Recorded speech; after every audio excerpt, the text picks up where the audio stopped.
મિત્રો good morning. હવે આજના જે આ નવો જે ગ્રુપ છે આપણો શેર માર્કેટનો, બરાબર છે, એ ગ્રુપમાં આપનું સ્વાગત છે. આ ગ્રુપની અંદર ખાસ કરીને તમારે ઓપ્શન ટ્રેડિંગને લગતી બાબતો, ત્યાર પછી ઇન્વેસ્ટ કરવું હોય, તમારે રોકાણ કરવું હોય તો એને લગતી બાબતો વગેરે તમને આપવામાં આવશે.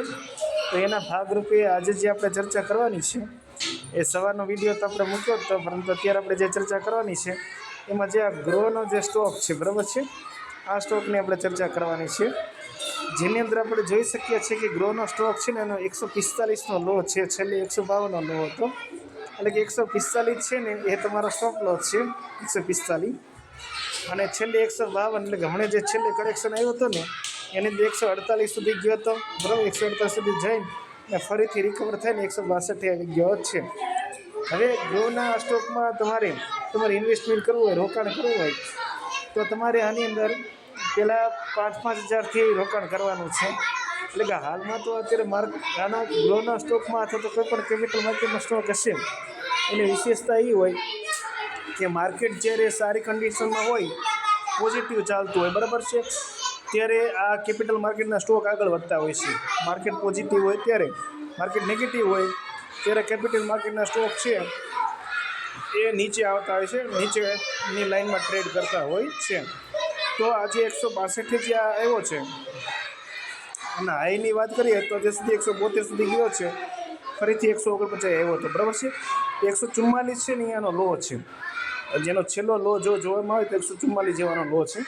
હવે અહીંયા તમારે એવું કરી શકો કે આ તો માર્કેટ પોઝિટિવ છે એટલે આ પોઝિટિવ છે, પરંતુ આ જ્યારે નેગેટિવ થાય 162થી નીચે 155થી 155 સુધીમાં જો તમને આ ગ્રોનો સ્ટોક મળે ત્યારે તમારે આની અંદર પહેલાં 5-5 હજારથી રોકાણ કરવાનું છે. 150 સુધીમાં 5 હજાર નાખવાના છે, 150 સુધીમાં 5 હજાર નાખવાના છે, 144 સુધીમાં 5 હજાર નાખવાના છે, બરાબર છે.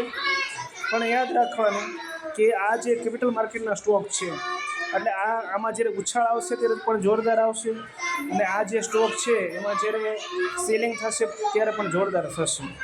એટલે આને જો તમારે લાંબા ગાળા સુધી સાચવવાનું હોય તો તમારે આ રીતે 5-5 હજારનું ઇન્વેસ્ટમેન્ટ કરવાનું. દરેક સેલિંગ આવે ત્યારે તમારે ઇન્વેસ્ટમેન્ટ કરવાનું, સેલિંગ આવે ત્યારે ખાસ યાદ રાખજો, સેલિંગ આવે ત્યારે ઇન્વેસ્ટમેન્ટ કરવાનું છે. જ્યારે સ્ટોક આગળ જતો હોય ત્યારે તમારે ઇન્વેસ્ટમેન્ટ કરવાની જરૂર છે નહીં, પરંતુ સ્ટોક નીચે આવતો હોય ત્યારે ઇન્વેસ્ટમેન્ટ કરવાનું છે. તો 5-5 હજારનું ઇન્વેસ્ટમેન્ટ કરવાનું, બરાબર છે. એના લીધે આ સારામાં સારું તમને રિટર્ન આપી શકે એમ છે. જો અત્યાર સુધીનો ઓવરઓલ જો તો લોન્ચ થયો ને ત્યાંથી 49 પોઈન્ટનું રિટર્ન છે આ સ્ટોકનું, અને 43% રિટર્ન છે અત્યાર સુધીનું. એટલે કે નવેમ્બરમાં લોન્ચ થયો હતો, નવેમ્બર, ડિસેમ્બર, જાન્યુઆરી, ફેબ્રુઆરી, માર્ચ, તે માર્ચ ચાલે છે, 43% રિટર્ન છે. કોઈ પણ કેપિટલ માર્કેટનો સ્ટોક હોય એ 100% રિટર્ન છે લગભગ 1 વર્ષમાં, 2.5 વર્ષમાં આપી દે છે, 5 વર્ષમાં તો 100% ઉપર રિટર્ન હોય છે. તો તમારે આ સ્ટોકને ધ્યાનમાં લેવાનો છે. તેને બાય કેમ કરવો, શેર કેમ કરવો એ તમને જો અહીંયા બટન આપેલા છે, બરાબર છે, એના દ્વારા તમે બાય સેલ કરી શકો છો. અને તમારી જે ક્વોન્ટિટી છે એ પણ તમે મેનેજ કરી શકો છો. જેમ કે આ સ્ટોકને મારે જો બાય કરવો હોય તો જો અહીં 100 ક્વોન્ટિટી લઉં તો જો મારે 16 હજારની જરૂર પડશે. આપણે 5 હજારની વાત કરી હતી, બરાબર છે, તો 5 હજાર માટે થઈને તમને 40 ક્વોન્ટિટી મળશે અથવા 30 ક્વોન્ટિટીની આસપાસ થઈ જશે. પરંતુ તમે હજી પણ નીચેના ભાવે લ્યો, 155 લ્યો તો 40 સ્ટોક તમને એ મળી જશે, બરાબર. ખાસ ધ્યાન રાખવાનું છે. આભાર.